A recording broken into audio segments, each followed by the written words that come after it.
So I connected the probes directly to the button, so we should be able to. What did I do? Something is broken.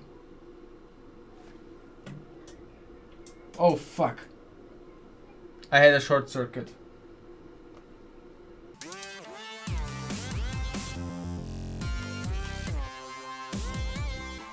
I was just saying that today is again the day where I release my next video. It's in a minute or so, and so I will have to do all the Twitter and all the crap of publishing it. So I'm gonna just play the new video here on stream for you now, while I do the regular publishing in the background. And then if you have also questions, feel free to ask and we can talk a bit about the video. And after that, we head right back into here continuing the series with Ben Eder of the 8-bit computer stuff. Okay, so we can have a quick look into the low-level interpreter CPP source file, which contains the interpreter loop. So it simply loops over the JavaScript bytecode and then executes each instruction. So now, when a function is called a lot, it can become hot. That is the term describing that it's executing a lot. Yeah, that was this week's video. Next week, we finally look at the exploit from Linus. Now we know the basics. We know how like objects and values look like in memory, how we can debug this with the debugger, and we have somewhat of a basic understanding of the JIT compiler and how it optimizes codes, and already an idea for an attack, like what if we can somehow abuse these assumptions that the JIT compiler has. But yeah, I'm excited. As I said, next video we will start like looking at Linus's exploit and we will be able to step through it one by one. Yesterday we started with the first video, which was the introduction to the 555 timer. And if you take a look here at this here, this is what we built yesterday. It's basically the same thing. Let me get that on the big view. So yeah, you can see here that we have the IC here. Okay, so let me show you here. So yeah, we built that yesterday, and I've also here brought this over and set up. Here again we have the oscilloscope, and I also brought the power supply over. So now we have a proper 5-volt power supply here. And so when we turn that on and we look here, we can see the LED blinking. So this chip, the 555, is a timer chip that you can configure through capacitors and resistors to control how this chip will basically create the clock. It's a square wave. We looked at this yesterday with the oscilloscope. You can watch the video; it's in there as well. And yeah, and so at the end of the last stream, we also added here this. What is it called again? What is this resistor called when you can turn it? Anyway, you can select the range of resistor values here. You can see that we can affect how quickly the LED blinks if we change the resistor value. So I find this fascinating that you have these electronic components that do something. In this case, it's creating like a square wave, basically a clock signal. And I think it's so coming from a software background where we have functions where we can pass in parameters and those parameters affect the functions, or we have config variables that change the behavior of our software. Thinking that this is also the case in hardware was somewhat, mind-blowing to me. And so the way how you configure basically this chip is with certain resistor values or certain capacitor values, because depending on the capacitor, it can charge up, it needs longer to charge up or faster to charge up, and the resistors also control how fast these capacitors are charged or not, how much it's basically let through. And if you have a variable resistor like this, you can obviously change the resistor value, which affects then the speed of the square wave.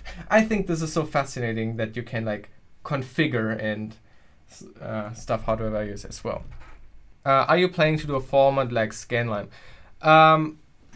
I wish. I have no clue about electronics. She obviously has, you know, way more experience, and I'm sure you can learn a lot more. The format I'm doing here is basically watch these videos and try to build that computer. So it won't be as cool as Scanline with cool reverse engineering or makeup projects that where she actually does cool stuff. Depending on the button that you have. What happens is inside that button, when you push it, there are two metal contacts that come together to close the circuit. And sometimes what will happen when you push the button is those contacts will bounce. We could actually trigger a couple clock pulses when we only meant to trigger one, and that could be really frustrating if you've got, you know, some issue that you're trying to debug in the computer and you've spent a couple minutes getting it all set up just perfectly, and you're right at that point where the next clock pulse is where you're going to figure out what's wrong with it. And you push this button to get a clock pulse, and you get 3 clock pulses, and it goes right past the problem you're trying to find. That could be really frustrating. This is what we'd expect, right? It transitions from off to on. Oh, there's something. Yeah, look at that. So that definitely bounced right there. So if we fire up the oscilloscope here, push the button, you can see the output goes immediately high, and then you can watch the capacitor charge. It's so cool. And then boom, as soon as it hits that 3.3 volts. So let's see, 1, 2, 3.3.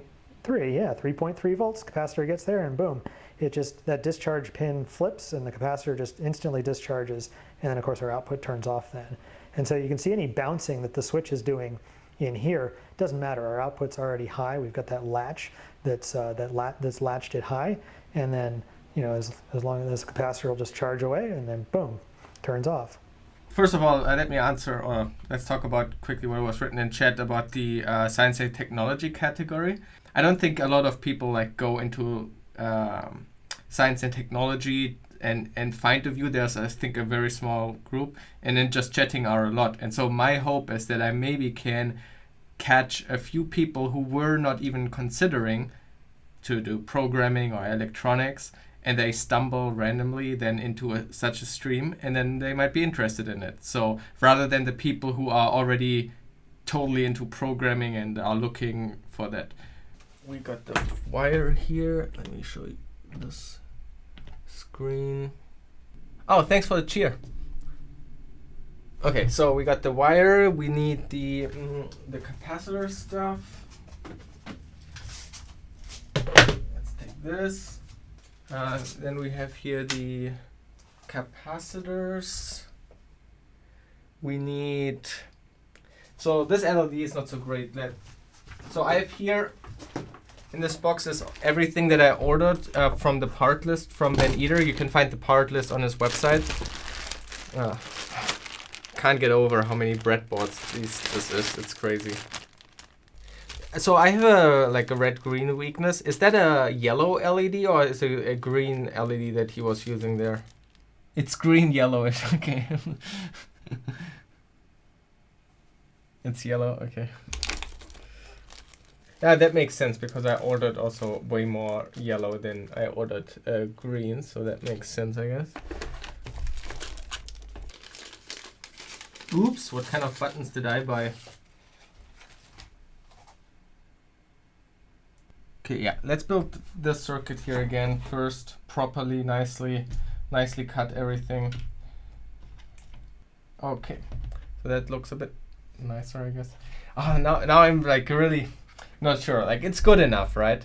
But I want this to look really nice. So I'm wondering, because I made it a bit too short, and you see it's like angled. It's not properly rectangular. Also, is this blue or green that he was using there? I can't. It's more green, right? Maybe I do that again. I mean, I need to practice doing this properly anyway. So maybe let's do this again and let's try what is a good method to make this exactly the length that you want. And then we go up to the second pin until here and a little bit more for the pin. So we cut it here. OCD. It's not really OCD. Like I don't think I'm like really obsessed with perfectionism or anything like that. If I would be that, I would do a lot of things. I don't think I could have a YouTube channel. I would be obsessing way too much. I'm very much a person who I think I can recognize when it's like good enough. Cool. This looks way better. I mean, the problem is still kind of that there's kind of not enough space. He has a resistor going up there and another wire, which I don't have the space for. And if I put it in here like that I have the space, now it's overextending. Now the OCD is kicking in. Okay, I will do it like this, and I will try to find a replacement at some point for these. They look crap. Like they are just, it's okay for now. You're still wearing the CC wristband? Yeah, it's called vaccination. Also, so I told myself I'm not gonna wear the glittery one throughout the year, but I was so lazy I haven't even cut the long part off. Like that is annoying me like hell, but I was too lazy to even do that. I wonder if you are able to wire this as clean as Ben's videos. Mine looked like shit after a few hours. Oh, do you have pictures of yours? I would like to see that. And yeah, that's also my worry. That's maybe why I'm a little bit careful already at the start, because I feel like, oh, I should make these things way longer. Wow, they go deep. But yeah, Ben's one looked so nice. I in my head I wanna put it into put it onto a wood or something on a plate and then hang it at the wall. That would be so cool. And then maybe like that's the ultimate dream. Like if I actually manage to finish this and build the extensions of like having more memory and stuff like this, I wanna build a module that takes in like or at least a serial that just writes it into a register or something like that, like using an Arduino that just places what's coming out of serial into a register or something like this, and then having chat messages or donations or something like this as inputs to the thing, and it can be controlled in a way. That would be so cool. Oh, hey Sato. So here, let me show you. I actually, it was actually in a good state already. So I did this here. Oh crap, wait. I didn't change any code. This is literally just deploying it basically to AWS and stuff. And I populated it with some data. So this is as much as we got it on stream. So it's online on hacking.app right now. I just haven't announced it yet because there's not really much there. And you can already explore a couple of videos. But like I said, there's not much there yet. I think it's really surprising. You're not the first person asking about it, so it's kind of cool that people have watched it back when I was working on this a couple of months ago and are now interested in the state. So that's pretty cool. Okay, so next resistor. You know, I already did this wrong. I should have put this into a proper thing to hold it.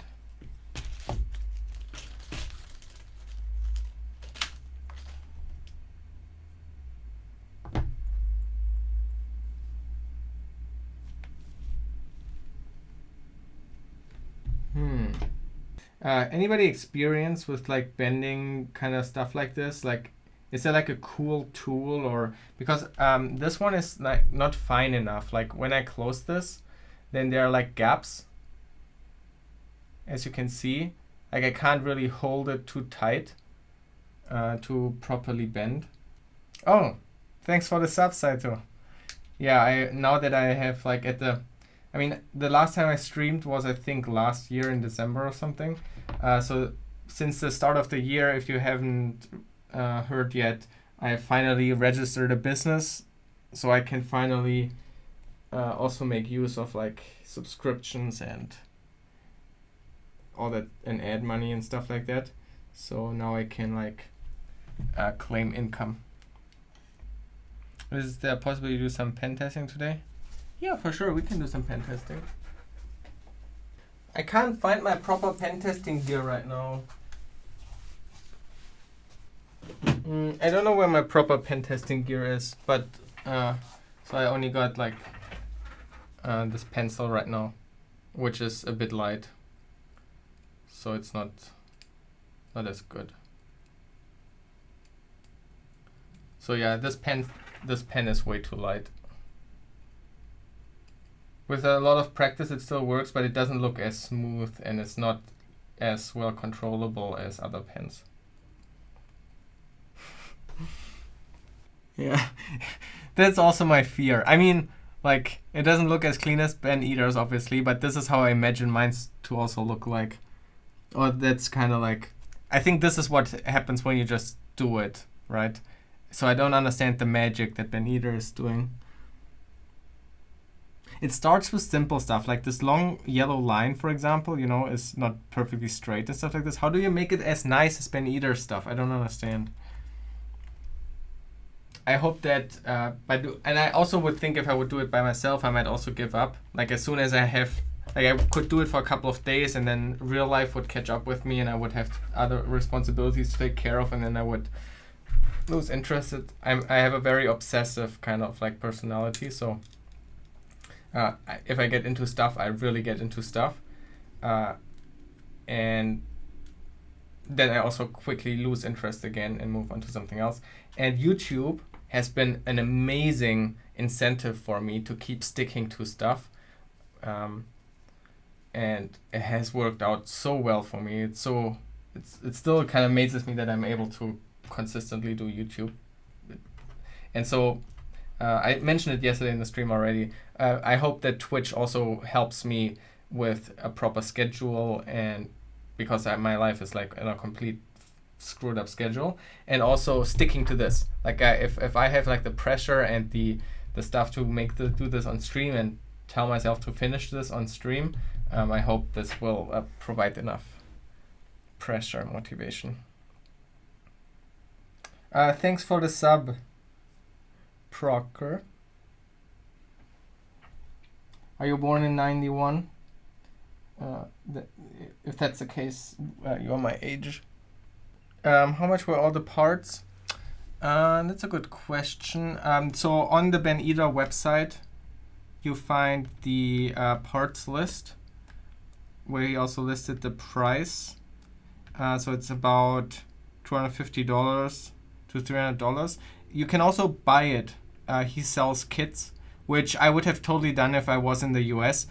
But the shipping it's $270 directly from Ben Eater, which just saves you also a lot of time and stuff like this. But the shipping was $80, and $80 of $270 is quite a major thing. And then also getting that from the US would mean that it might get through duty, and then I would have to pay the VAT on the import as well. And so I didn't want to run that risk, so I just ordered all the parts myself.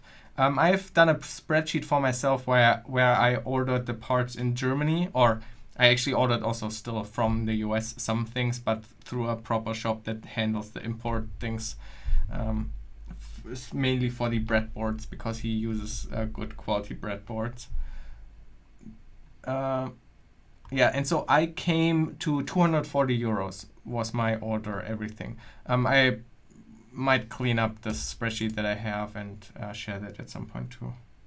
Always getting scammed on shipping. Well, I wouldn't call it scammed. I think shipping is super expensive. I mean, it surprises me sometimes how cheap shipping is. I mean, if you think that it has to be transported through all these various places and then put on a plane and then flying over and then getting distributed to my house, I don't know, that seems like insane for $80 actually. For $80 you can transport yourself from here to Mallorca and back.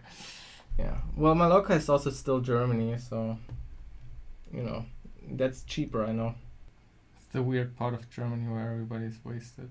Yeah, I have not been there since I was a child. So in here in my room, it's right now 31 degrees. And outside it's 28. I guess it's time to open the window. world in the warmest place in Germany right now? No clue. Not a good time of the year for fuzzing. That's why the Russians are so good at IT security. Their fuzzers can run at crazy speeds with natural cooling. So this is supposed to be a 1 microfarad capacitor, and my thing here doesn't measure it anymore. And it did measure it yesterday. What am I doing wrong? Am I stupid? Oh, polarity. I'm such an idiot. This is frustrating. I don't know what I did. Did I break it? That's the only multimeter I have.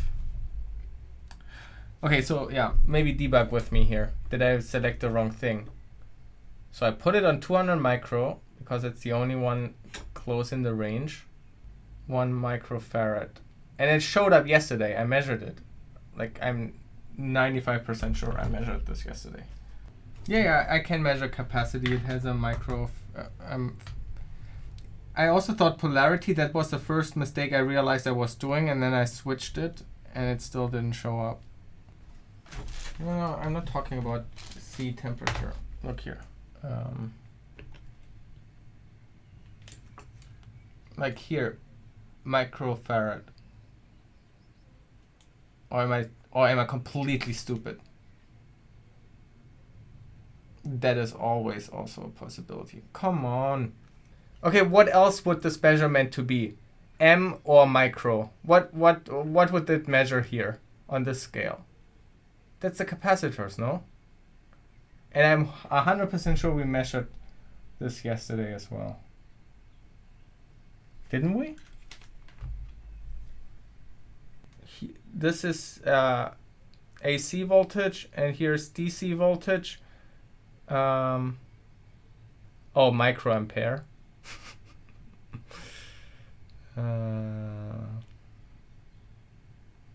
That makes sense. Let's forget this happened. Wait, didn't I measure capacity yesterday?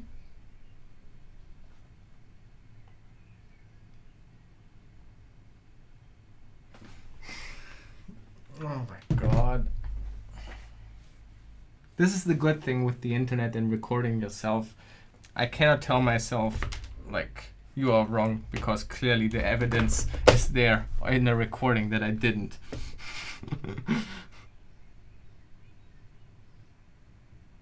Yeah, for ampere, yeah. I'm such an idiot. Unbelievable. Well, this just justifies to buy a Fluke multimeter. The question is just which one I should buy. Or does anybody have a better recommendation for a multimeter? I don't mind to spend. So I don't feel like I want to spend 400 or 500 euros for the big Fluke one, but like 200 euros would be fine for a good multimeter, I think. Can anybody recommend one? From a scale 1 to 10, how likely is a spark? Well, yes, the thing that is most likely to make a spark is, I guess, the capacitor, the polarized capacitor, which we were successful with not burning it yesterday already. So I'm very confident.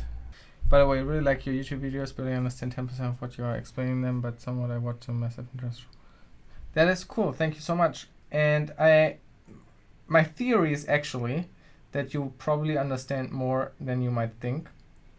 And I also think it's just like, so first of all, that kind of sucks because I feel like then I didn't explain it well enough. But I do hope that it gives you a sense of a feeling of I could totally do that if I wanted to. Like this, I didn't quite get it yet in the video, but I have some pointers where I would get started if I came across this again. So for example, if you would get into security and you would come across something and then you realize, oh wait, didn't liveoverflow make a video about that? Let me rewatch it again. Oh, okay, now I have kind of an idea what to do. Like that would be my goal. And if you have feedback, like if especially if you know a topic, right? and you watch my videos and you think, oh, well, this wasn't explained how I would have explained it. That seems like way too confusing. Doing it like that would have been like way better or something like this. If you have feedback like this, that would be. I have never received such feedback, and I'm not sure why. So if you have thoughts on something like that, I would really welcome that. I watch a lot of Linus Tech Tips, but I still feel like I have no clue about RGB in PCs. So there are like two different kinds of style of videos, right? There are the style of videos where I just tell you how I did it. And then, of course, like if you tell me, why didn't you do this and that? Well, then I can just shrug and I don't know, like maybe I didn't know this, or like it doesn't really matter. I still got the solution. But then there are parts of the video or entire videos where I want to explain a concept. So like my binary exploitation series, this is where I am not really showing you how I do it. This is where I am showing you, where I try to explain it to you. And for these, I'm deliberately thinking about what would be a good way to show it. What would be a good way to visualize it? What would be a good way to approach it? The order of things, right? It's not like a CTF challenge or project you finish and you show which tools you used. At this moment, it's like, how do I decide to show this to somebody? Does that make sense? Yeah. So a good example is the here at the bottom right, my Raspberry Pi video. I mean, that one like got viral, right? It caught the attention of like weird people, and so people were then like telling me about the Win32 disk imager, which is, or no, different example. They were telling me, why didn't you just plug in a monitor and a keyboard or something like this? And then, like, well, if I had a monitor, I might have just plugged it in, but this person didn't have a monitor. Or people were saying, why didn't you just use a Linux machine? Why did you use Windows? Well, it was explained in a video that this person had a Windows machine. Like, what am I gonna do? Like, you do understand that installing a Linux machine now on his MacBook would take way longer than just trying it on his Windows machine, like right now, right? Like, these comments are not helpful. So this is not what I mean. But if a person, so right, this was a story where I was telling my process, right? But then in my videos, like the browser exploitation videos now, the binary exploitation series where I just explain buffer overflows, the web security series, or also, for example, the XSS videos, the Google XSS, where I try to explain a concept. For example, in the case of the Google XSS, I explained the concept of sanitizing HTML and why you have a sanitizer in the client side, in the browser, and not on the server, and why that exists, right? So that's a concept I need to explain, and I need to convey why it is done in that way, right? And so there it would be really good to get feedback on, okay, I think this would have been a better example to explain like a sanitizer or something like this. This would be really helpful because there I actually wanted to explain a concept versus just me showing my path. Does that make sense? Like the difference between me showing my path, like how I solved something, versus me trying to explain a concept. Like these are the two types of videos. Don't such comments increase the interaction? Maybe. I don't know if it really matters, to be honest. I don't see like a big difference in like videos that receive comments or not.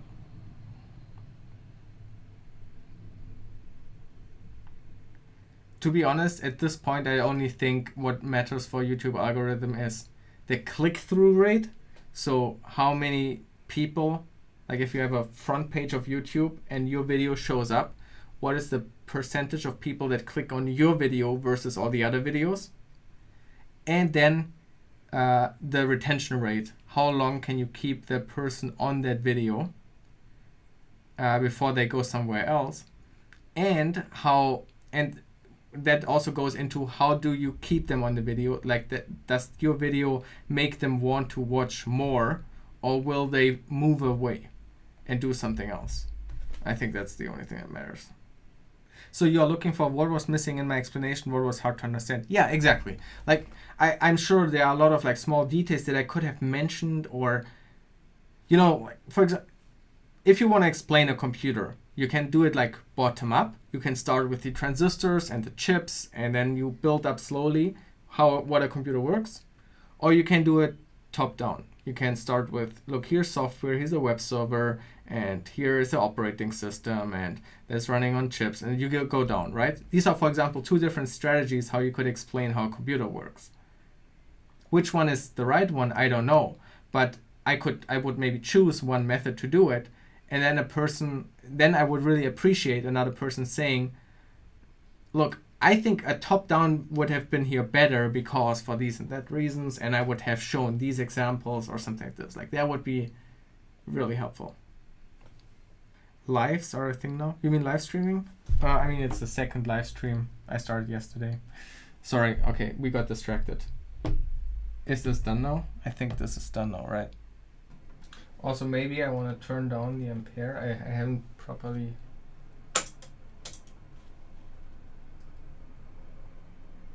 Okay.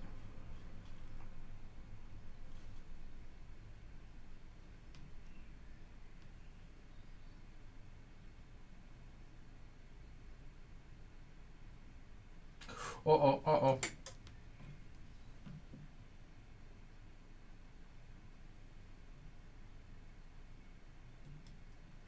Okay, I just noticed that this is definitely the wrong way. This is minus. Oh man. Let's try again.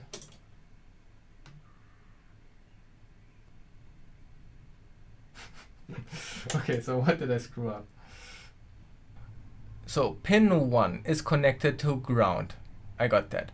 Pin 2 has the capacitor, and I think I got the polarity correct now. Going to up here, going to ground with the side of the capacitor that has like the marking. I mean, his marking is on the other side, but wait, that is weird.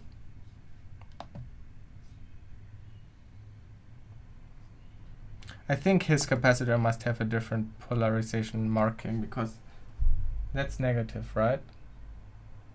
And it is connected to where the resistor is, and the resistor value something, so that should be fine for the LED. That should still glow.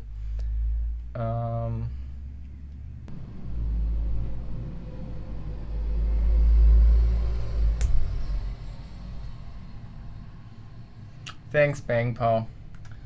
Oh my god, I'm fucking idiot. I removed them earlier. Now that you say this, I remember I removed them. God damn it. There they are again. Good eye, thank you so much. Oh man. Einmal mit Profis.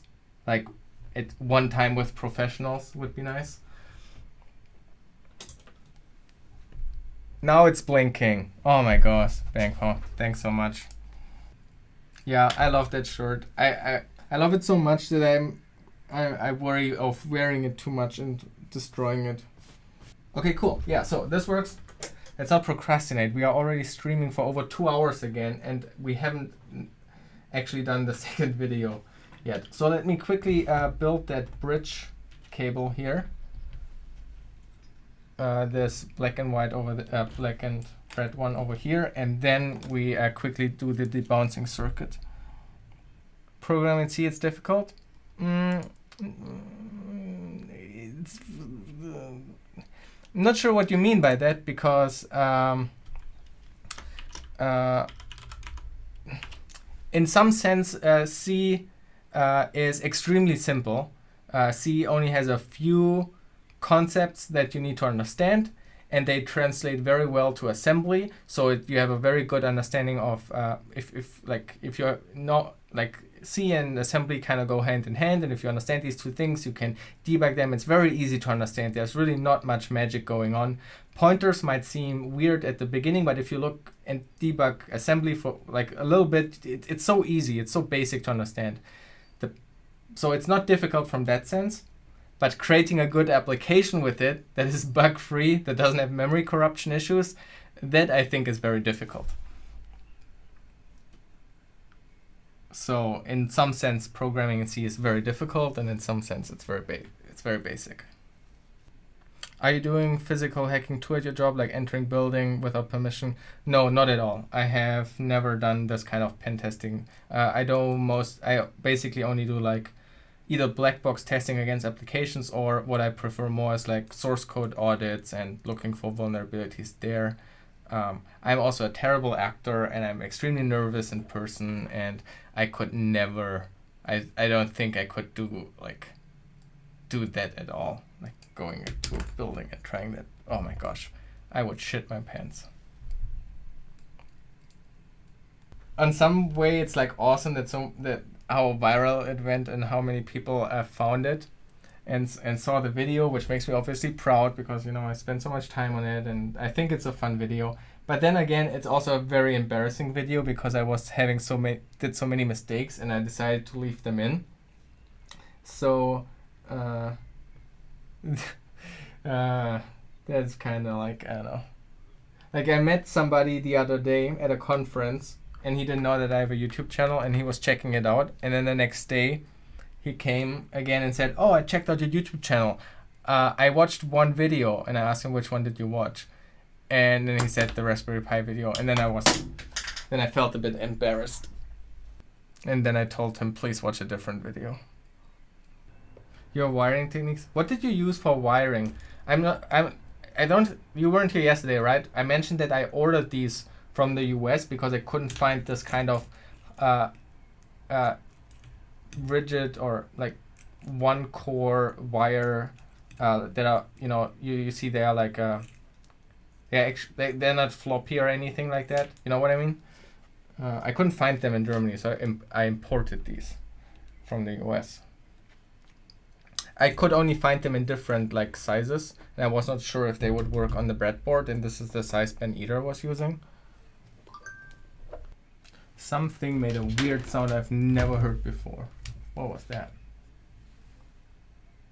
Here, I bought a phone for testing, you know, like mobile testing for work, the Pixel 3a, and it made a weird notification sound I've never heard before because I just got it. I ranted about this yesterday already. I cannot comprehend how I cannot find this in Germany easily. This seems like, wouldn't anybody who does anything with electronics on a breadboard wouldn't want something like this?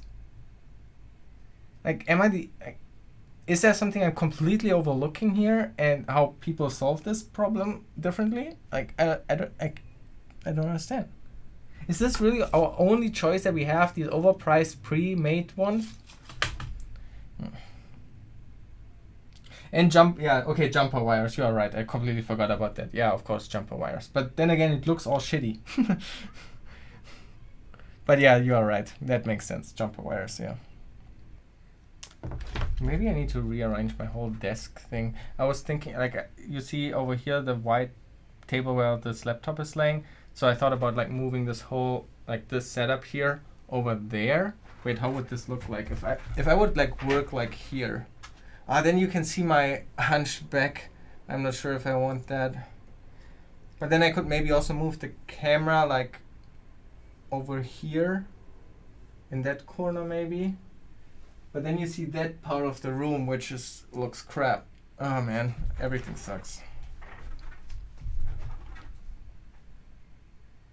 What do you think about the new AMD processor coming out?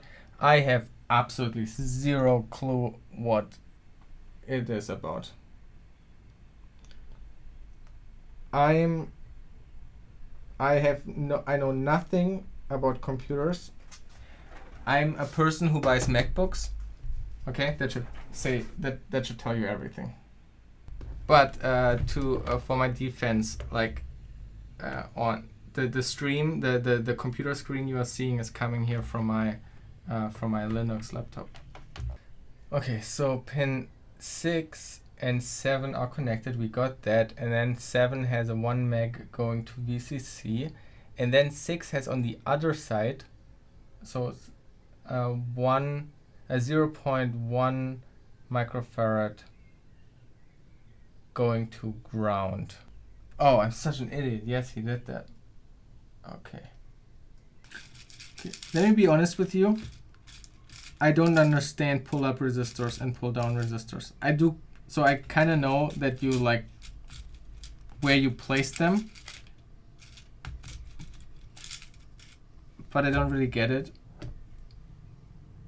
If anybody has like, and I have read a lot of like Wikipedia and Stack Exchange, it hasn't clicked for me yet what it means. If you think you have a good resource, a good concise like video or article that explains not only like where you place them, but why you place them there, because I feel like I don't know, there's something missing for me that it hasn't clicked yet what they are for. Like why you don't connect them directly? Why do you need the resistor? And what's the, why does it have to be like 1K? Why is it not more or less? Okay, now I think we got it. So, do we feel brave? Are we plugging it in?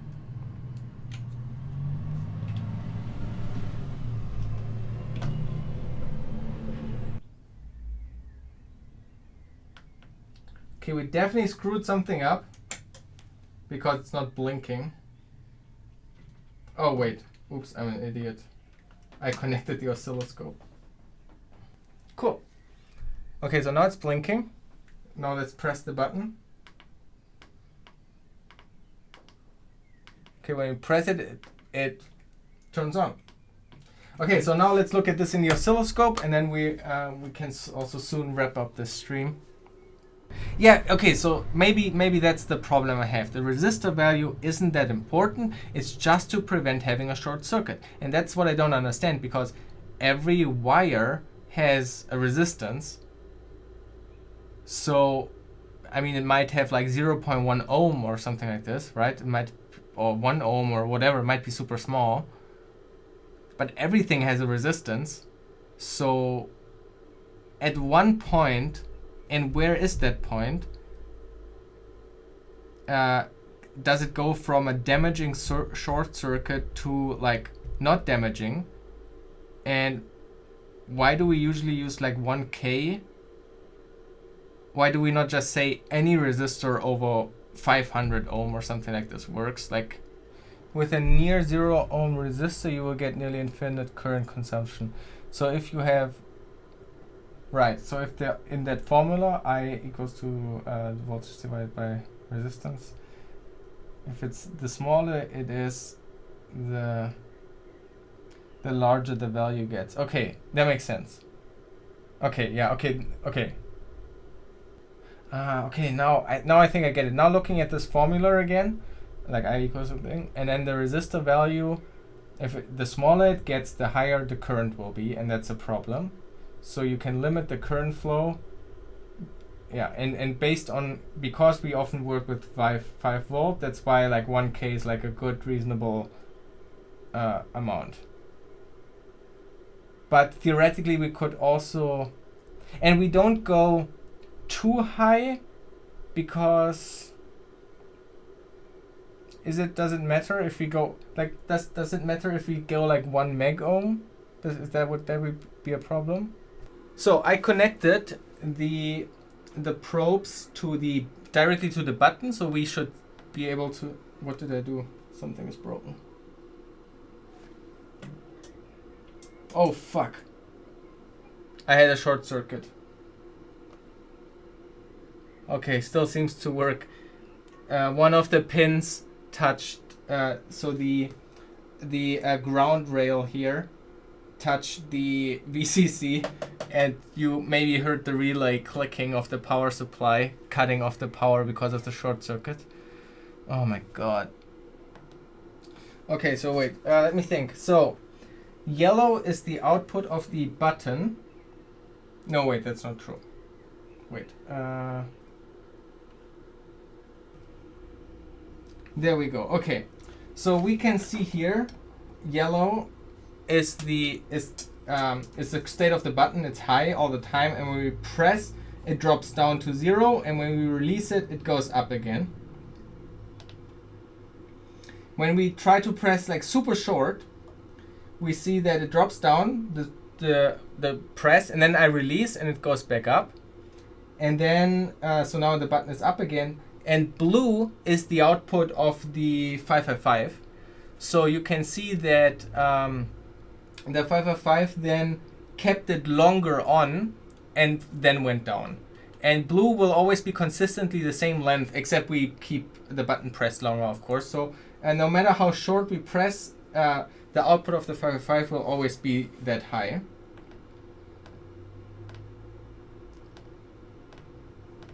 See that? So the reason why we do this is for the debouncing. Ben either explained that in his video, but if you joined later, I show you what bouncing means. If we zoom in a lot on when we press the button,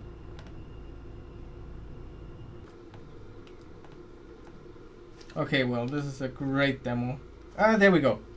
That's, I think, a pretty good bounce.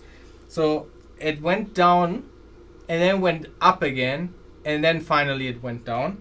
If we had the whole CPU, and this is how a single clock pulse would look like, that could maybe cause, issues with some calculations, because some components might register. Oh, look at this! That was a perfect bounce. It went down once, it came back up, and then bam, it went down again, and only then finally the 5.5 was coming. I mean, it was too short, this bounce, for the 5.5 to trigger there already, I guess. Yeah, just as a quick recap, we finished the second video of Ben Eater's series on building an 8-bit computer. You can see it blinking still over here in the button press. We replicated the test Ben Eater did with the oscilloscope as well. Then thanks so much for hanging out with me today. And I see you most likely sometime tomorrow. I don't know exactly the times yet. Sometime. Oh, my emote got approved.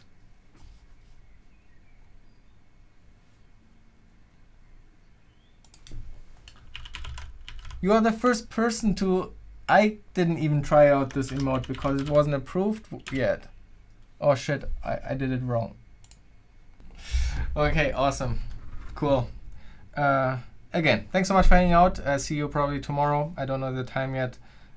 So keep a follow here and, enable the email, I guess, or whatever, or watch the VOD. Yeah. Bye-bye.